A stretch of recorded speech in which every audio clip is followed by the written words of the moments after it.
গন্ধরাজ কাতলা আজকের রেসিপি খুব কম সময়ে কম উপকরণে কম তেল মশলা দিয়ে দারুণ টেস্টি একটি রেসিপি। আমি যেভাবে বানাই সেটাই শেয়ার করলাম। আমি এখানে 8 পিস কাতলা মাছ নিয়েছি আর নিয়েছি একটা বড় গন্ধরাজ লেবু। আমি মাছগুলিকে লবণ, একটু গন্ধরাজ লেবুর খোসা আর একটু গন্ধরাজ লেবুর রস দিয়ে ভালো করে মাখিয়ে রেখেছি। কড়াইতে দিয়ে দিয়েছি সর্ষের তেল।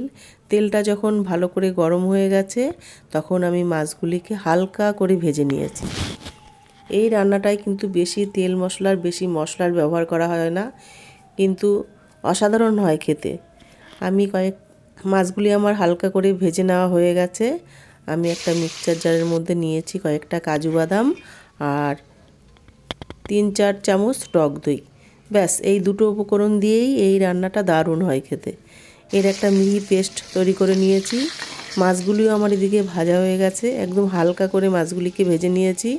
ওই তেলের মধ্যেই আমি দিয়ে দিলাম কাজু বাদাম আর টক দইয়ের পেস্টটা, দিয়ে দিলাম একটু কাঁচা লঙ্কা বাটা আর পরিমাণ মতো লবণ আর একটু চিনি, স্বাদ মতো একটু চিনি দিয়ে কিছুক্ষণ নাড়িয়ে চাড়িয়ে যখন ফুটতে শুরু করেছে তখন আমি মাছের পিসগুলিকে এর মধ্যে দিয়ে আরও 5 মিনিট ফুটিয়ে নিয়েছি।